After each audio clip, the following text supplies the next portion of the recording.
Haley Graff. I work for the Flathead Conservation District.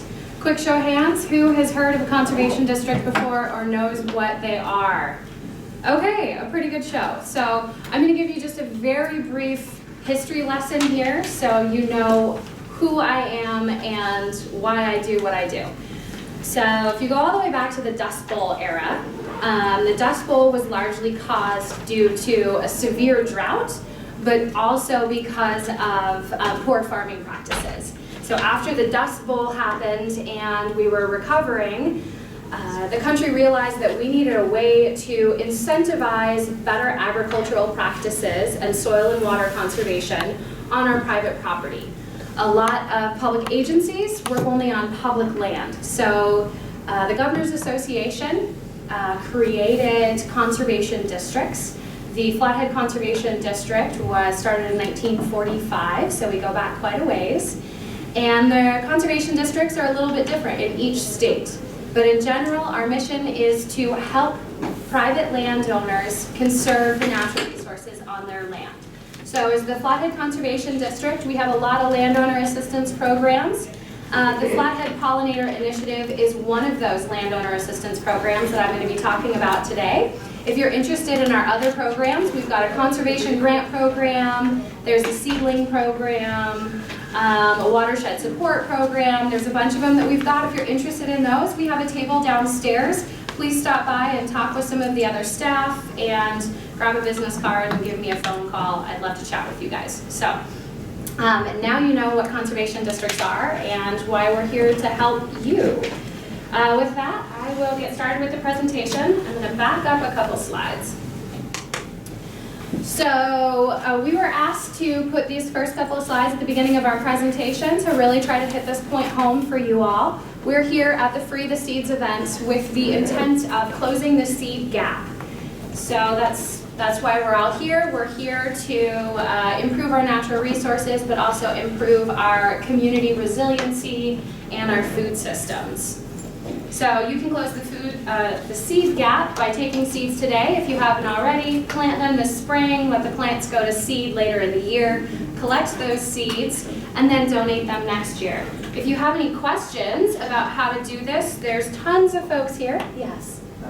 Okay, all right. There's tons of folks here who can answer your questions. And then there's also this email address that you could jot down if you wanted to for more information on this. Okay, so we're here today to talk about pollinator gardens and how you can plant them in your garden or in your landscape, no matter how big or small your space is. So why are pollinators important? Why do we care about pollinators, and why is everybody trying to create more pollinator habitat? Our pollinators matter because we rely on them for every third bite of food that we eat. So we have so many crops and different materials that wouldn't exist if we didn't have pollinators. So in your workbook you'll see, and if you didn't grab a workbook, they're up front. There's some information here, some statistics about nationally how pollinators are doing as well as in the state of Montana. So we rely on pollinators for everything from the food that we eat to our fibers, so our clothes, our fabrics, things like that, as well as materials and medicines. And without those pollinators, a lot of our natural world would decline, and we wouldn't have the culture or the economy that we've come to use today. In Montana, we have almost 40 agricultural crops that rely on pollinators, and that's just in Montana. Montana is also one of the top honey producing states, if you didn't know that. So again, without those honeybees, we wouldn't have that delicious honey. In Montana specifically, we have lots of threats to pollinators. They're the same general threats that we have nationwide. A lot of those are excessive or improper use of insecticides and pesticides. I'm not going to get into that a lot today simply because we don't have time to cover it in detail. Don't have time to do it justice. But there's also diseases and parasites and some competition from invasive species. But one of the biggest impacts that's causing declines in our pollinators is loss of habitat due to fragmentation and urbanization of our ecosystems and basically development. So that's why we're here today. We're going to be talking about what you all can do to try to improve our pollinator habitat for both our Montana native bees as well as the honeybees that are brought all around the country and the state to help with pollination of our agricultural crops. All right, so in your packet is a little bit of information, some little key cards on our Montana native pollinators. You're welcome to take a look at these. There's also a lot of great resources that are available online or through NRCS or the Montana State University Extension. There's lots of great identification guides out there, things like that. I just want you to be aware of those. Again, if you want to dive deep into any of these other things, please stop by our table downstairs and you can get some more information or some handouts from us there. Okay. So let's talk about some of the things that our pollinators need. When we talk about pollinator habitat and how to create or improve, oh, go ahead and pick up a workbook if you don't mind, folks, as you're coming in. It's all right. The first thing that pollinators need is forage, right? This is what everybody tends to think of. They need flowers. But it's important how you design the pollinator forage because you need to pay attention to bloom time, your proportion of native and non-native species, as well as your diversity. So bloom time is important because if you're only providing pollen and that forage, that sustenance for our pollinators during a short window of time, where are they going to get their food source for the rest of the year? So it's important that you plan a garden so that you have, we recommend at least 3 to 4 different species blooming in spring, summer, and autumn. There's lots of different lists, there's resources, and I can provide you with some more information on different websites that have lists of bloom time of different species so you can help plan that. We'll get more into that later. Go ahead and take a workbook. Okay, so then let's talk about why we need mostly native plants. So a lot of our native pollinators have co-evolved with our native species. So if you provide nothing but cultivars or non-native species, you may provide them with the pollen they need, but you may not provide them with the overwintering or the nesting habitat that they need.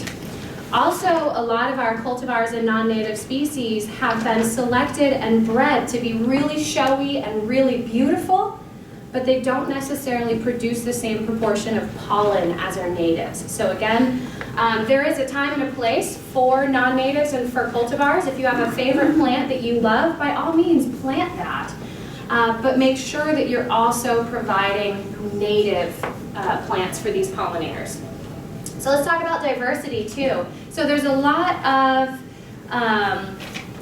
issues and challenges that our pollinators are facing, and there's a lot of different pollinators as well. So people think about honeybees, that's the one that's in the news a lot. You see lots of media and social attention on that. But in Montana, our other pollinators also include beetles, butterflies, and even vertebrates like voles and mice and things like that. So if you plant a larger diversity of species, you'll be providing forage and habitat for a larger diversity of pollinators, and also you'll have more resiliency in your own garden so that if something goes wrong, like you get a pest, your whole garden won't be wiped out. There'll be other options for those pollinators. So diversity is really important.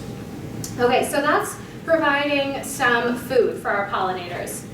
But that's not the only component of habitat that we need to consider. We also need to consider where our pollinators are nesting, where they're hanging out at night, and where they're hanging out over the winter. Monarch butterflies are the only pollinator we have that migrates.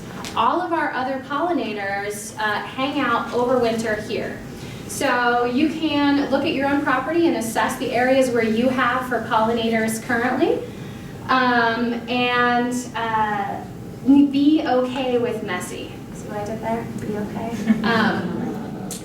So some common places for pollinators to nest and overwinter is in dead trees and snags. Those look ugly, they can be a fire hazard, yes, but if you can leave some of that material standing, it's really good for your pollinators. Another one, this picture, the hole, so up on the left corner, that's a close-in picture of a hole down into the ground. A lot of our bees are actually ground nesters, and so if you can see these little holes, leave those be. Don't try to fill them in, don't fill them with water, don't flood them, things like that, because that's a native bee that's a ground nester. Some other places that are common are in the hollow pith of a lot of our woody stems. So you provide all summer long this beautiful forage, all these flowers, and then in the fall they start dying back and you think, oh, these are so messy. I'm going to cut these down and put them all in my compost. Well, what you may not realize is that some of our pollinators will have laid eggs or be as pupae in the hollow pith of those stems. So you can keep your garden cleaned up, you can keep things looking nice and manicured, but try to leave some stuff standing.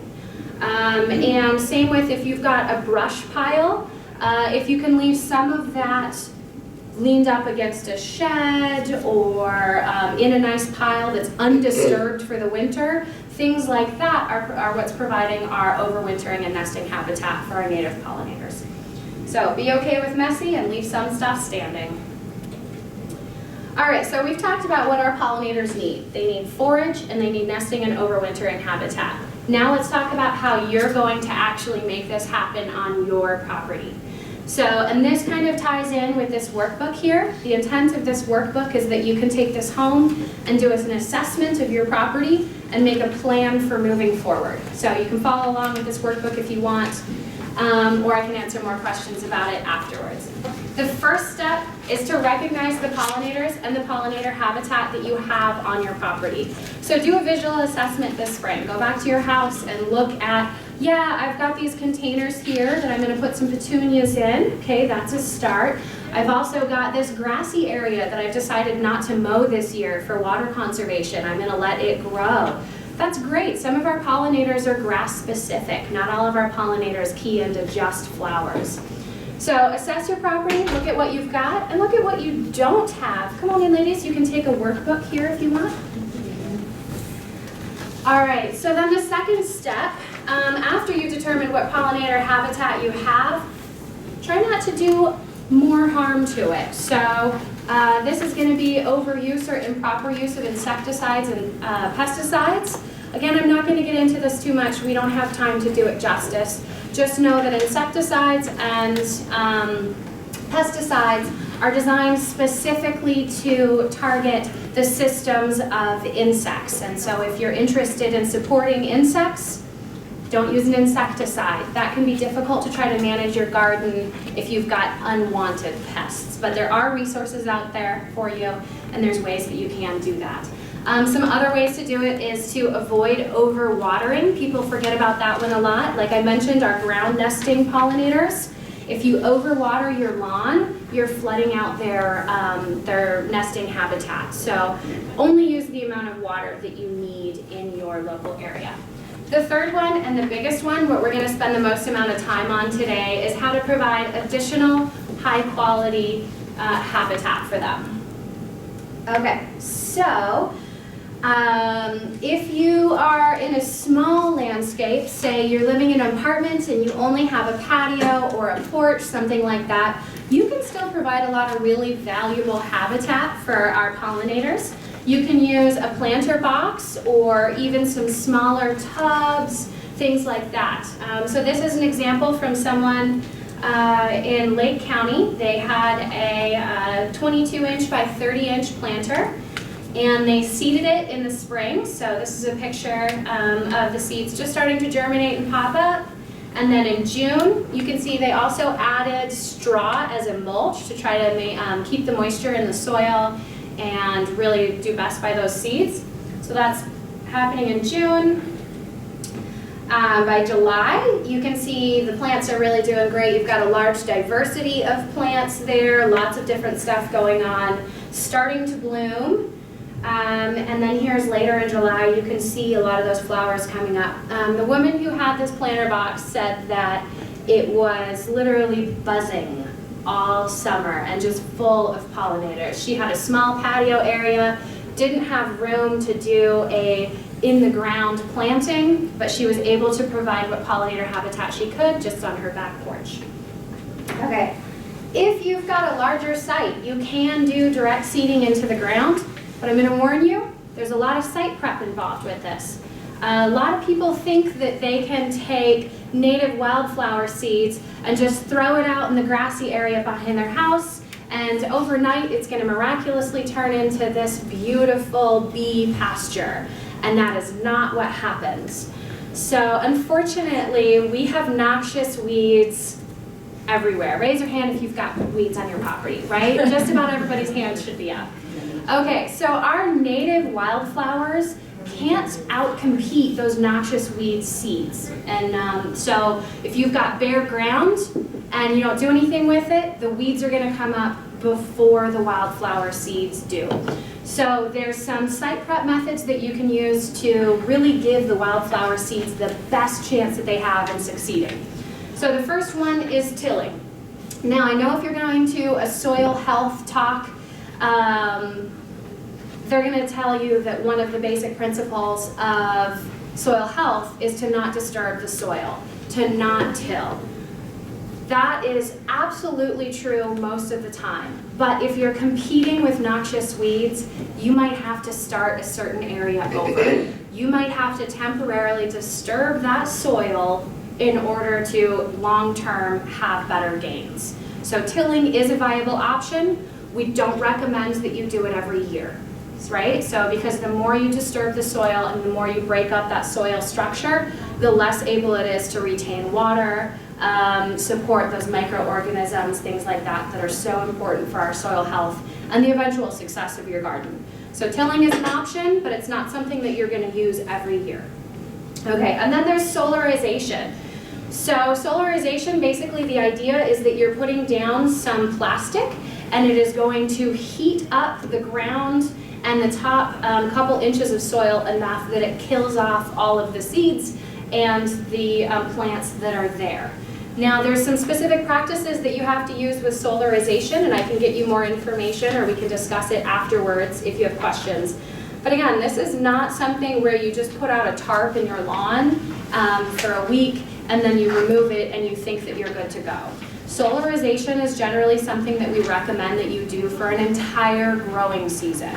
And you use clear plastic so that it acts as a super greenhouse where it traps in the sun and the solar rays, and it heats up that ground to the point where it fries any of the plants there. So that's why you have to do it for a longer period of time. If you only do solarization for a couple of weeks, you're like, oh, it got really hot last Thursday, we should be good, right?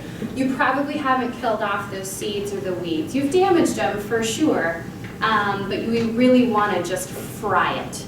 So if you're doing solarization, we recommend getting that heavy-duty clear plastic out early in the spring and leaving it spring, summer, and into the fall. Then you can do a fall planting and your seeds will come up in the next spring. So on that note, I should also mention that if you think about the physiology of our native wildflowers, they drop their seeds in the fall and then germinate the next spring. So if you're interested in doing pollinator planting with seeds, you really should be planting prior to May or wait until fall, right? If you throw down your seeds, even if you've done the best site prep you possibly could, if you throw down your seed in July or August, nothing's going to happen. They will not germinate. So, I mean, you might get some germination, but it's not going to be nearly as successful as if you waited until fall and they'll come up the next spring, or if you got after it really early this spring. Okay, so then, yes. Could you say something about the black agriculture agricultural tarps as an alternative for solarizing? So a lot of people use the black agricultural tarps with the idea being that the tarp itself gets very hot. But again, it's shading the plants below. So it's not, even though the tarp itself is very hot, the soil and the plants aren't getting that same amount of heat. So there's some, mixed reviews in the literature about whether you should be using a black plastic or a clear plastic. We're recommending that you use a heavy-duty clear plastic so that you get that, the true solarization of the sort of greenhouse effect where it's trapping that heat underneath. We think that that's how you'll likely have the most success. But if you have tried black plastic and you've had a lot of luck with it, I'd love to have a conversation with you about that. All right, so let's talk about spraying for weeds.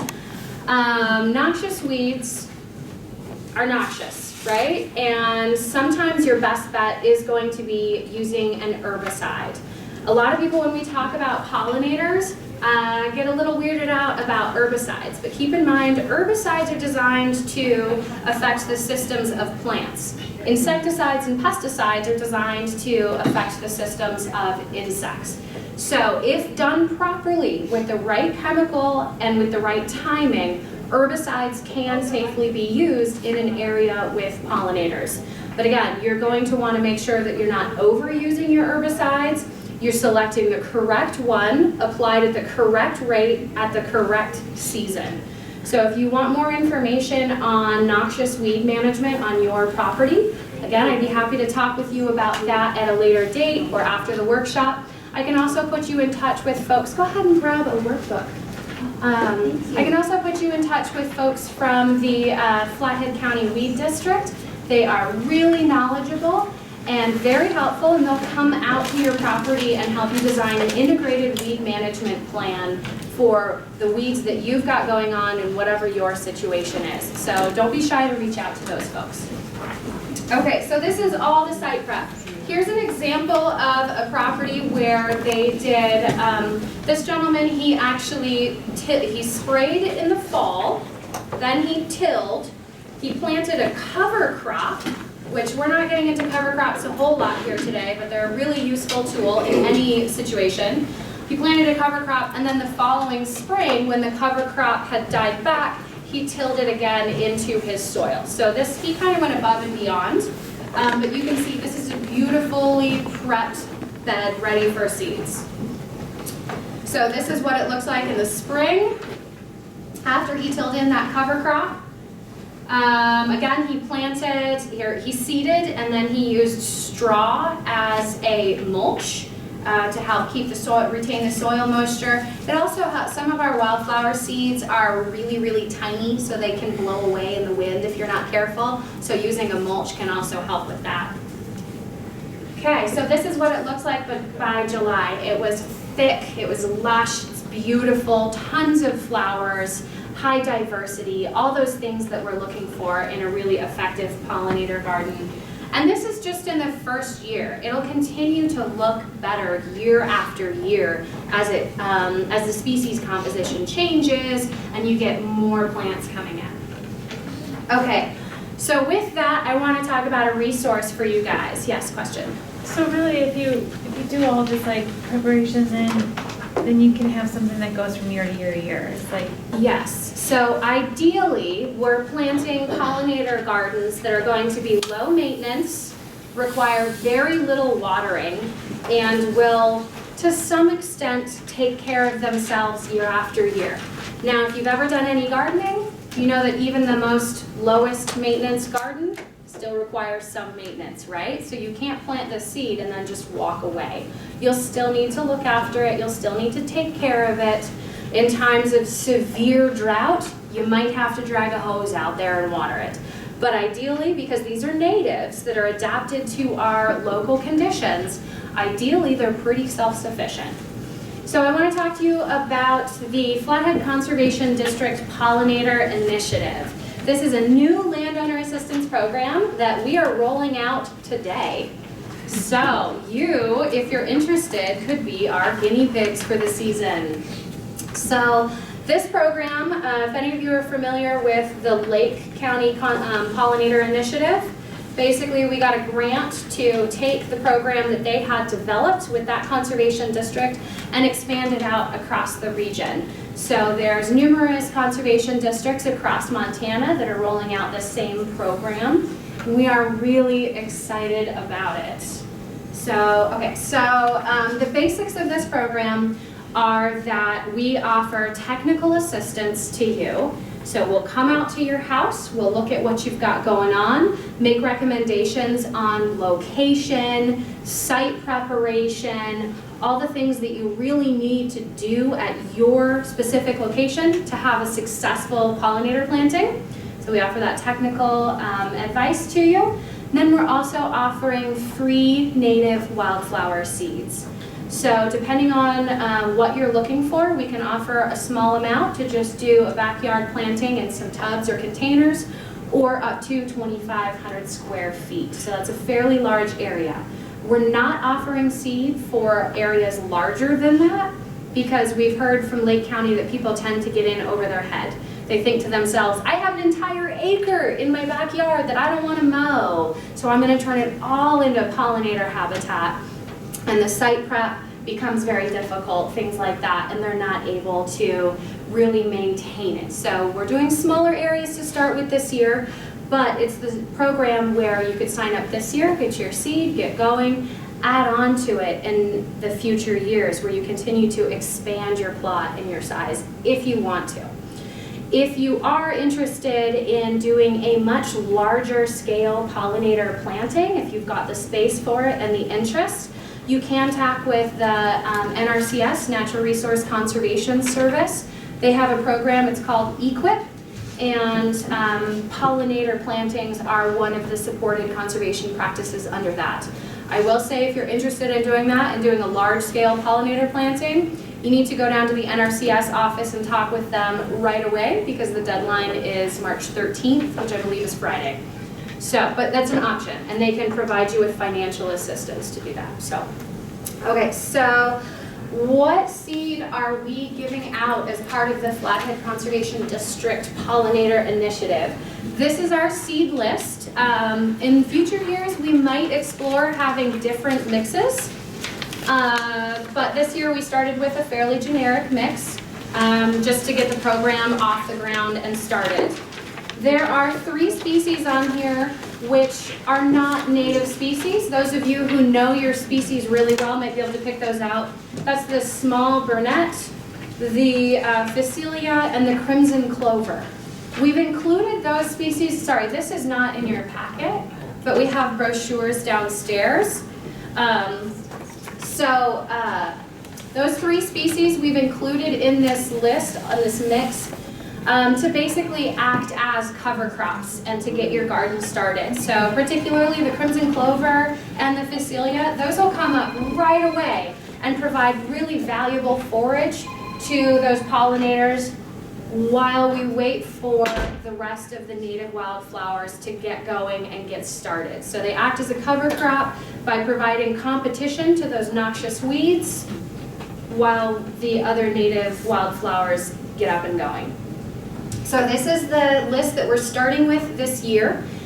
And if you want to sign up for this program, what you'll be committing to is we'll be providing, like I said, the technical assistance and the free seed.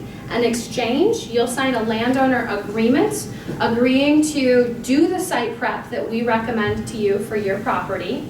And then you're also agreeing to let us come back and survey the site in future years and take photos.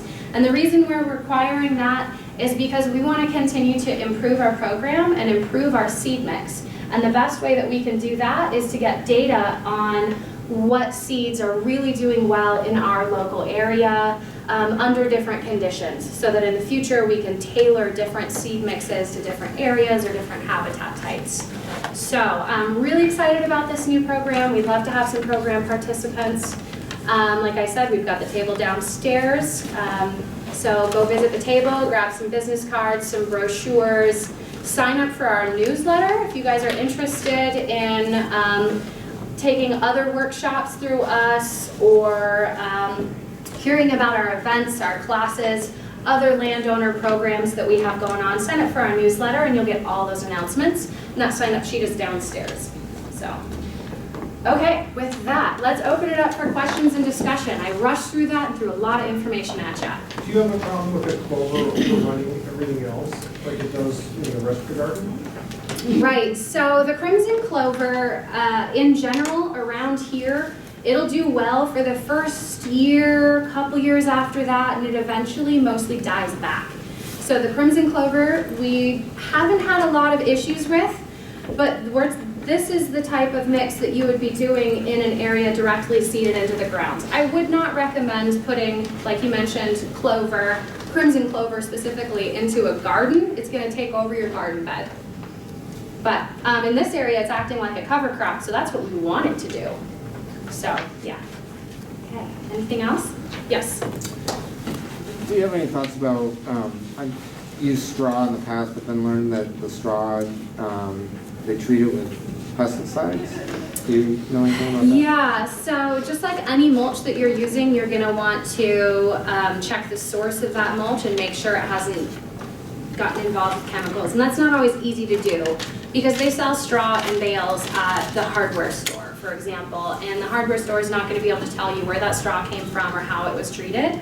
So you definitely want to enter into things with caution.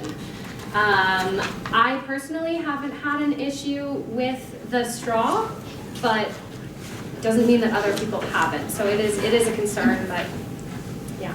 And one of the challenges with straw that is certified organic, which I couldn't find any in the valley about 4 years ago, so I had hauled it in from the eastern part of the state, and it had a lot of thistle in it. Yes. So now I'm dealing with thistle. Well, and there's a difference between hay and straw, keep in mind. So hay is going to have all kinds of seeds and things like that in it. Don't use your neighbor's hay as a mulch. You'll have all kinds of stuff growing. Yeah. And then, yes. When in this area, would it be safe then to cut back the things you leave over winter for pollinators to hatch or Right. relocate? So you're leaving some stuff standing, you're leaving that overwintering and nesting habitat for our pollinators, but you want to get out there and start gardening again. So about the time that you're ready to get out there and start putting new stuff in the ground is the same time that our pollinators are emerging and looking for that new stuff.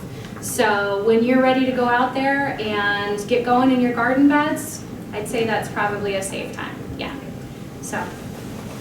And you should just drop it to the ground, not compost it. I mean, depends on what it is and what you've got going on, your own situation. All that leftover material, yeah, it definitely makes great compost.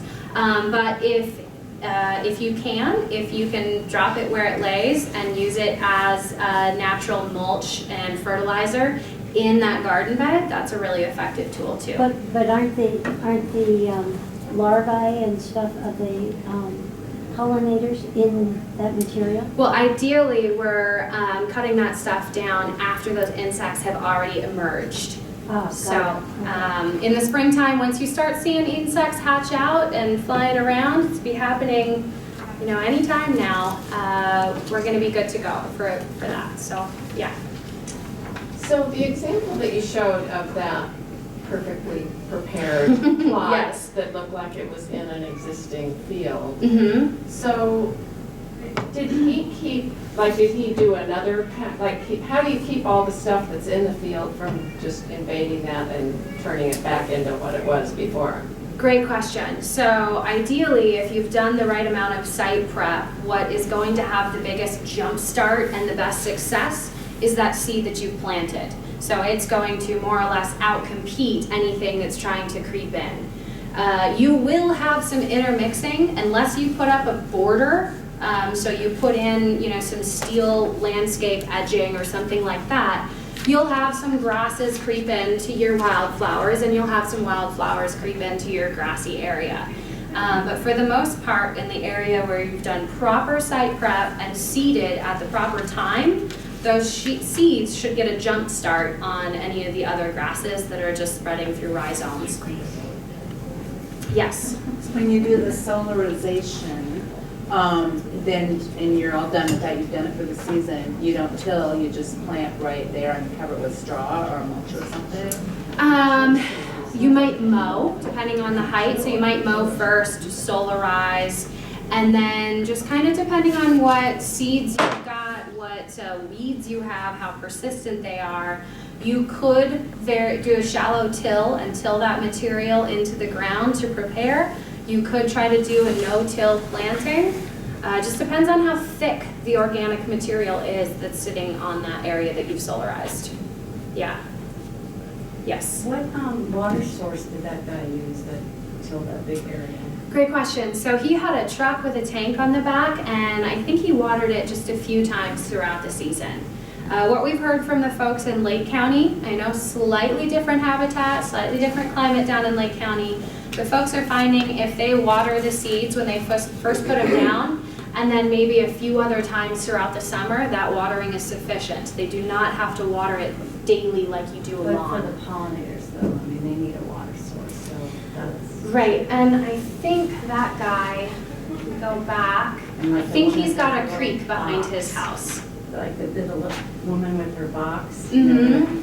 Had like a bowl in there with rocks or something, or. So yeah, so if you're providing water for your pollinators, it does not need to be in the pollinator garden. A lot of those pollinators can travel a certain distance for that water.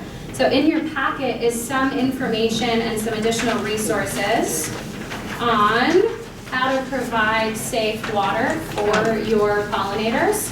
But this is not something that you absolutely have to do to have a successful pollinator garden. Just like our native pollinators, they are capable to some extent of finding their own water. So don't feel like that's a limiting factor for your garden. Yeah. Anything else? We've got lots of time, yeah.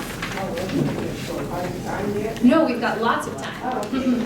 I've been watching the pollinators in my garden in South Kalispell, and I'm getting fewer and fewer bees, mostly bumblebees and yellow jackets seem to be there. And the honeybees that I do see seem to be exhausted. They stumble around, they don't seem to know where to go next. Am I making that up? No.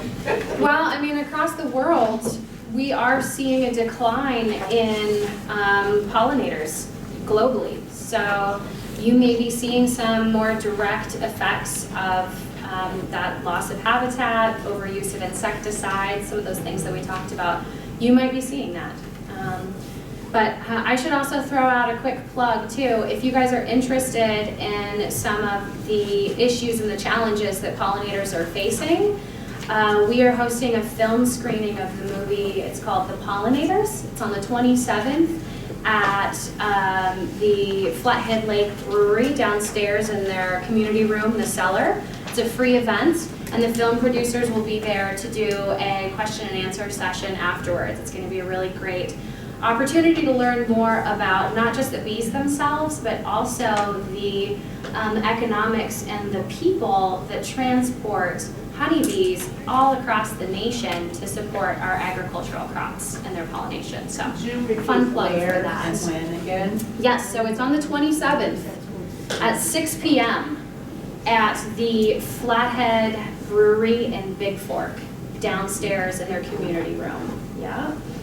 And if you want more information on that, sign up for our newsletter downstairs and you'll get all those fun announcements. So, okay, yes, questions? You were talking about, is it NAR that? NRCS? Yes.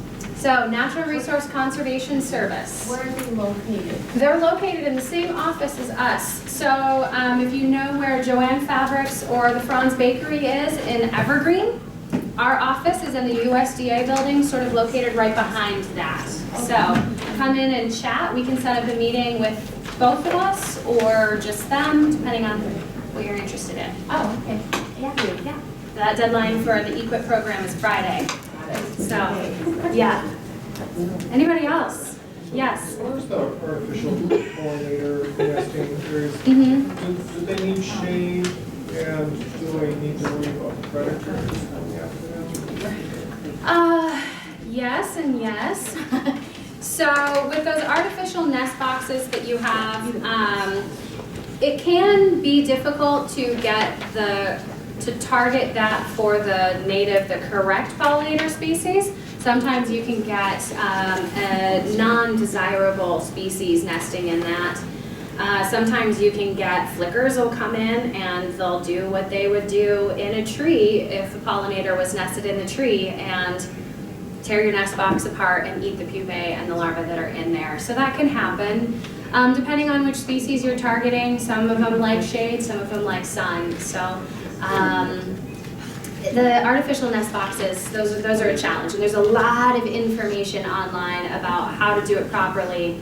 But I've also heard from other people that they have had great luck with just putting a couple of those houses out, using whatever materials they have, and they notice almost overnight they've got bees in them, or whatever pollinator species. I also know people that if they've got a big fence post, say it's corner post of their garden or something like that, they've taken drill bits of different diameters and just drilled holes into it to provide different spaces for those nesting pollinators. I've heard a lot of success stories about that too. I haven't personally tried it, so, and I wouldn't recommend doing it in treated wood, obviously. So, yeah. Any other questions?